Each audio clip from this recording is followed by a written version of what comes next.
পৌরসভা নির্বাচনে এমপি সাহেবের ছেলে সে গানম্যান পাঠিয়ে, সে রাজীবকে পাঠিয়ে, এমপি সাহেবের পিএ রাজীবকে পাঠিয়ে আমার সামনে গানম্যান 70টা ভোট মেরেছে, আমার ভাতিজা আরিফ ফেল করেছে 13টা ভোটে।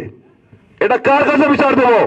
আমাদের গ্রামের সন্তান, যিনি মন্ত্রী, যিনি এমপি, যিনি এলাকায় ছিলেন, উনি এলাকায় থাকা অবস্থায় নিরপেক্ষ নির্বাচন করাতে পারেননি।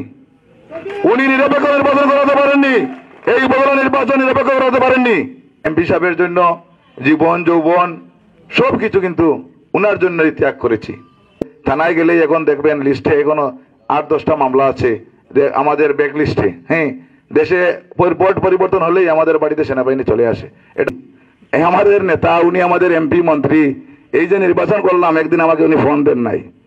মুজিবুর রহমান ফারুক এখানে উপস্থিত আছেন, আমাদের এই 2 পঞ্চায়েতের সম্মানিত আমার পরম শ্রদ্ধাভাজন মুরব্বিয়ান, সাবেক সবল উপজেলা চেয়ারম্যান জনাব রফিকুল ইসলাম সুন্দর সহ এই এলাকার সকল যুব সমাজ, সবাইকে আসসালামু আলাইকুম, আদাব।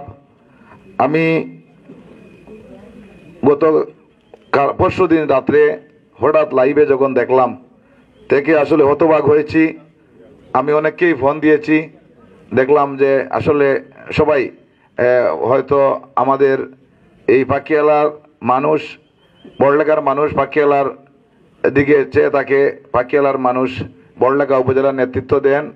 হয়তো আমাদের বড়লেখা জুড়ির সর্বোচ্চ অভিভাবকের বাড়ি আমাদের পাকিয়ালায়, তিনি আমাদের অভিভাবক, কিন্তু তিনি বিহীন আর কেউ যে দায়িত্বে থাকবে, আমার মনে হয় আমাদের সেই অভিভাবকের মাথায় সেটা নেই। উনিও চান না যে আসলে উনি আছেন, আর পাকিয়ালা থেকে যে কেউ উপজেলা চেয়ারম্যান হোক, ভাইস চেয়ারম্যান হোক, পৌরসভার মেয়র হোক, আমাদের নেতা, আমাদের অভিভাবক, আমাদের এমপি সাহেব উনি চান না। এটা আমি উপলব্ধি করেছি। আমাদের সাথে অনেকে অনেক আলাপ আলোচনা করেন না আমাদের নিয়ে, হয়তো আমাদের এলাকার মধ্যে বিভিন্ন রকম কথাবার্তা বলেন, কিন্তু আমি যেটা উপলব্ধি করেছি যে এমপি সাহেবের জন্য জীবন যৌবন সবকিছু কিন্তু উনার জন্যই ত্যাগ করেছি। উনার জন্যই আমাদের ওই যে থানায় গেলেই এখন দেখবেন লিস্টে এখনো 8-10টা মামলা আছে আমাদের ব্যাক লিস্টে। হ্যাঁ, দেশে ভোট পরিবর্তন হলেই আমাদের বাড়িতে সেনাবাহিনী চলে আসে। এটা আমার ভাই, ভাতিজা, আমার দাদা, আপনারা বলেন, আমার বাড়িতে কোনোদিন পুলিশ গিয়েছিল আমার পূর্বে? আমার কোনো যায় নাই, কখনো যায় নাই।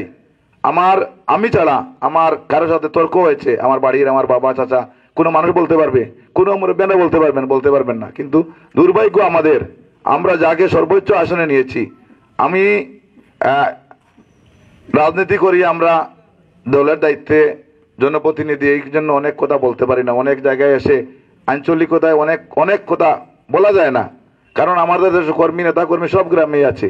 কিন্তু আমরা এই গতকালকের ঘটনা নয়, এর আগে যে ঘটনাটি ঘটলো পাকিয়ালা চমুনিতে, কামাল আহত হলো, এই ঘটনায় যখন বাজারে রয়েছে একটা গ্রুপ, তারা পাকিয়ালায় আসবে, তখন আমি মাননীয় মন্ত্রী মহোদয়ের সামনে, রফিকুল ইসলাম সুন্দর সাহেব আছেন, তখন আরো অনেক নেতৃবৃন্দ ছিলেন, আমি বারবার কাকুতি মিনতি করে বলেছি সকল নেতৃবৃন্দকে, আপনারা আসেন চমুনায়। হ্যাঁ, ওই যে এলাকা থেকে লোকজন আসছে ওই এলাকার নেতৃবৃন্দরা ছিলেন, বলেছি আপনারা আসেন, আমরা যাই চমুনায়, বারবার বলেছি। কেউ একজন চমুনায় যেতে রাজি হয় নাই, কিন্তু সেখানে এসে পাকিয়ালা কলঙ্কিত হলো, রক্তাক্ত হলো। হ্যাঁ, কামাল রাস্তায় পড়ে আছে, কেউ নেই, একটা মানুষ আসে না। হ্যাঁ, আবার আমাদের অনেকেই ওই লোকদেরকে, আপনারা আমাকে মাফ করে দেবেন, অনেকেই সেভ দিয়েছেন ওই লোকদেরকে। আমি যে কথাটি বলবো, যদি আমরা ঐক্যবদ্ধ হই, তেমন ভাবে ঐক্যবদ্ধ হব, আমাদের মানুষের সুখে দুঃখে আমরা থাকবো, আমাদের মানুষের বিপদে আমরা তার পাশে দাঁড়াবো। এবং যদি আমাদের গ্রামের লোকজনের সুখে দুঃখে কেউ থাকে না, আমরা তার বিরুদ্ধে চলে যাব। এরকম যদি করতে পারেন তো করেন, নতুবা আমরা বিপদগ্রস্ত হব। আমরা অনেকভাবে বিপদগ্রস্ত হই। আজকে এখানে কথা বলতেছি, পরে দেখা যাবে যে এখানে আর ওই যে যেহেতু রাজনীতি করি, এখানে রফিকুল ইসলাম সুন্দর কিভাবে উনি যে হয়রানির শিকার হয়েছেন, উনি বারবার প্রতারিত হয়েছেন, কেন ওনাকে তো মনোনয়ন দেওয়া হয়েছিল, ওনাকে মনোনয়ন দিয়ে কেন আওয়ামী লীগের নেতৃবৃন্দরা ছিলেন না? কেন থাকলেন না? কেন মাননীয় মন্ত্রী মহোদয় উপজেলা রণনেত্রী শেখ হাসিনা মনোনয়ন দিয়েছেন গত উপজেলা নির্বাচনে, কেন এমপি মহোদয় উনার পক্ষে চলে গেলেন? এটা কে বিচার করবে? এটা আমি বলবো আবার আবার মাননীয় মন্ত্রী মহোদয় পরিবার চলে যাবে আমার কাছে। আমি একটা বিচার দিই, ভোটের আগের দিন অনেক শ্রদ্ধা করি কপিল ভাই, এমপি মহোদয়ের ভাই, উনাকে আমি সালাম দিয়েছি, উনি আলেক লয় নাই। উনাকে আমি সালাম দিয়েছি, উনি আলেক লয় নাই আমার ফার্মেসির সামনে। উনি মুজিবের পিছনে মোটরসাইকেল দিয়ে আসতেছেন। আবার আমি যখন পরাজিত হয়েছি, উনি সিরাজ ভাই এবং শিপারকে নিয়ে বাড়িতে চলে গেছেন। এখন কি বলবো, কি বলবো? এটা এইসব হলে হবে না। এটা চেঞ্জ করতে হবে, এটা পরিবর্তন, মানসিকতার পরিবর্তন করতে হবে। মাননীয় মন্ত্রী মহোদয় আর কতদিন বাঁচবেন? আবার এমপি হবেন, আবার মন্ত্রী হবেন, কিন্তু আমরা কোথায় যাব? আমরা কোথায় যাব? আমাদের দেয়ালে পিঠ ঠেকে গেছে। আমি যে কথাটি বলি, গত রাত্রের যে ঘটনা, আমি রাতে ঘুমাতে পারিনি।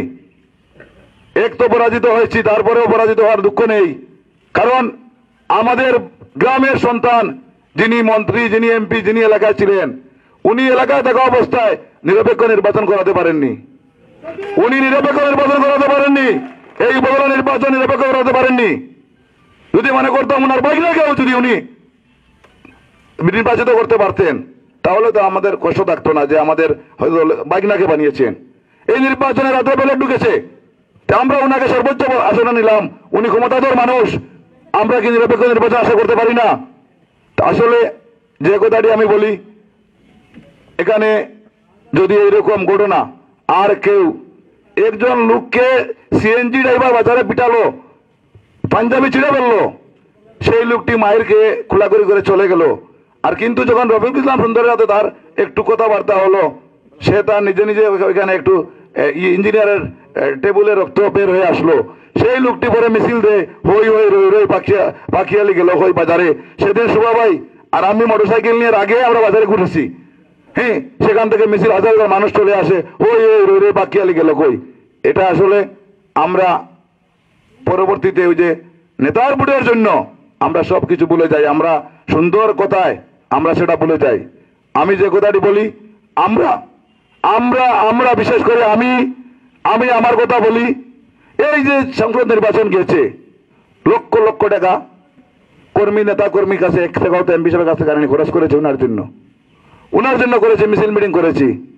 আমাদের নেতা, উনি আমাদের এমপি মন্ত্রী, এই যে নির্বাচন করলাম, একদিন আমাকে উনি ফোন দেন নাই, একদিন আমাকে ফোন দেন নাই, একদিনও আমাকে ফোন দিয়ে জিজ্ঞাসা করেন নাই তার কি অবস্থা নির্বাচনের। আর সালাম দিলাম উনার বাইরে, উনি আমার আলেখ নিল না, কথা কল্লা ঘুরাইলো, আবার ফেল করার পরে উনি বাড়িতে যায়। এই যে অবস্থা, তা আমি মনে করি আমরা, আপনারা যদি আমাদের সাথে থাকেন, আমরা আছি, আমরা যে কোনো দুর্বৃত্তের বিরুদ্ধে রাজপথে আমরা মোকাবিলা করব। এইরকম কোন ঘটনা যদি কেউ ঘটায়, তাহলে তার দাঁত ভাঙা জবাব তাৎক্ষণিকভাবে দেবো আমরা। আমি মনে করি, আমি আশা করেছিলাম সেদিনও রাত্রে হয়তো ফেসবুকের মাধ্যমে কিংবা মোবাইলের মাধ্যমে সবাই আমরা ডাক পেতে পারি যে আমরা বাইরে আসবো। অনেক যুবকরাই বাইরে হতে চেয়েছিল। আমি মনে করি এখান থেকে আর ছাড় নেই, ঠিক কিনা? এখান থেকে আমরা কাউকে ছাড় দেবো না। তো আমি মুরব্বিয়ানদের অনুরোধ করব, এখানে সবাই এসেছেন, বক্তব্য শুনেছেন, আপনারা প্রত্যেকটি আমাদের যে গ্রামের বিভিন্ন কমিটি আছে, পঞ্চায়েত আছে, আমরা আরো শর্টে কম মানুষ নিয়ে আমরা বসে আমরা এটা পরিকল্পনা করি, যাতে আমাদের মাঝ থেকে যে আমাদের মাঝেও কেউ বিশৃঙ্খলা না করে, আমাদের মাঝে অতিরঞ্জিত কিছু করে আমাদেরকে যেন বদনামি না করে, সেটাও আমাদের খেয়াল রাখতে হবে। এবং আমরা সবাই ঐক্যবদ্ধ হলাম, আর আমাদের যে কেউ যে জায়গায় গিয়ে একটি বিশৃঙ্খলা ঘটালো, সে দায় তো আমরা নিতে পারবো না। আমরা ন্যায় আপনারা নীতিতে থাকবেন, আমি মনে করি গ্রামের সব লোকজন আপনাদের সাথে থাকবে। তো আমি অনুরোধ করব আমাদের মুরব্বিয়ানদের, আপনারা আবার প্রত্যেক এলাকা থেকে প্রতিনিধি নিয়ে একটি বসার ব্যবস্থা করেন, এবং সেই বসলেই আপনারা দেখবেন আর কেউ আমাদের দিকে আঙ্গুল তুলে তাকাবে না। আমি আজকের গত দিনের ঘটনার তীব্র নিন্দা জানাচ্ছি, এবং আজকে ধন্যবাদ জানাচ্ছি যারা এই উদ্যোগ গ্রহণ করেছেন, ওনাদেরকে ধন্যবাদ জানাচ্ছি। এবং আরেকটি কথা আপনাদেরকে বলি, আরেকটি কথা বলা উচিত, আর মুখ বন্ধ করে থাকবো না।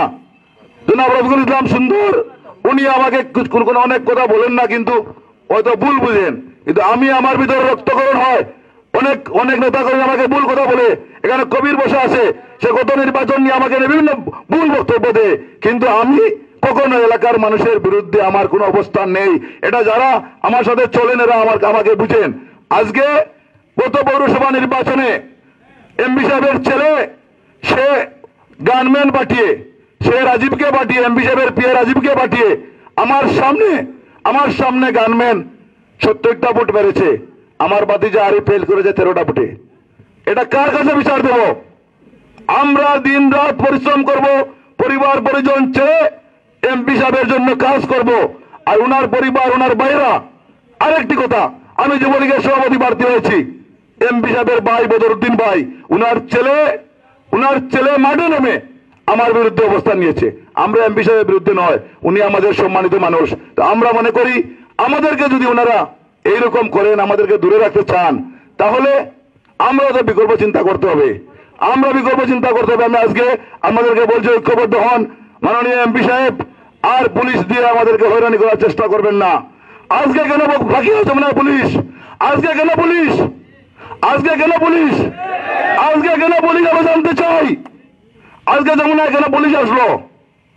সেদিন যখন কামাল আহত হলো, রক্তাক্ত হলো, লুটপাট হলো চমুনিতে, পুলিশ কোনো ভূমিকা রাখলো না। যখন কামালের পক্ষে মানুষ অবস্থান নিল, তখন পুলিশ গুলি করে অ্যারেস্ট করে। ঠিক কিনা বলেন? আজকে পুলিশের ভূমিকা সুন্দর ছিল, সে খুব যত্ন সাগরে তাদেরকে বুঝিয়ে এখান থেকে সরিয়ে দিয়েছে। কিন্তু আজকে কেন পুলিশ আসলো? আজকে কি হয়েছে যমুনায়? আমরা জানতে চাই। পুলিশ যদি বারবার আসে তাহলে এটা কিন্তু ভালো লক্ষণ নয়। এটা কার হিসেবে পুলিশ আসে আমরা সবাই জানি। আমি আগে আসতে দেখলাম পুলিশ। আমি মুরব্বিয়ানদেরকে বলছি, এখানে পুলিশ কেন? পুলিশে কি হয়েছে? পুলিশ দিয়ে যদি ক্ষমতা আমাদের গ্রামে, সর্বোচ্চ ব্যক্তি আমাদের গ্রামে, আমরা পরিশ্রম করি, আর উনি যদি পুলিশ পাঠিয়ে আমাদেরকে স্তব্ধ করতে চায়, তাহলে তো আমাদের আর কোথাও বিচার দেওয়ার জায়গা নেই আল্লাহ ছাড়া। আমি মনে করি, আমি বিশ্বাস করি, দাঙ্গায় বাস করে কমের সাথে যুদ্ধ করা যায় না। এটা আমি অনেকবার বলেছি, সামাজিক যোগাযোগ মাধ্যমে বলেছি। কিন্তু আমাদেরকে যেভাবে হয়রানি করা হচ্ছে, যেভাবে নির্যাতন করা হচ্ছে, আল্লাহ একদিন বিচার করবেন, এবং সেই বিচার হয়তো আমরা দেখবো না, কিন্তু সেই দিন আফসোস করবেন এই সকল নেতৃবৃন্দরা। তো আমি আজকে এখানে আপনাদেরকে অনুরোধ করব, যেভাবে ঐক্যবদ্ধ হয়েছেন আমার পরিবার, আমাদের পঞ্চায়েত, আমরা আপনাদের সাথে আছি। আপনারা বসে সিদ্ধান্ত নেন, যে সিদ্ধান্ত নেবেন এলাকার স্বার্থে। আমি সবসময় আপনাদের পাশে আছি, এবং বিশেষ করে এলাকার যারা অসহায় মানুষ আছে তাদের পাশেও আমরা দাঁড়াবো। আমরা সকলের বিপদে আপদে আমরা ঐক্যবদ্ধ থাকবো। আমি উপস্থিত সকলের সুখী কল্যাণ জীবন কামনা করে আমার বক্তব্য করছি। আল্লাহ হাফিজ।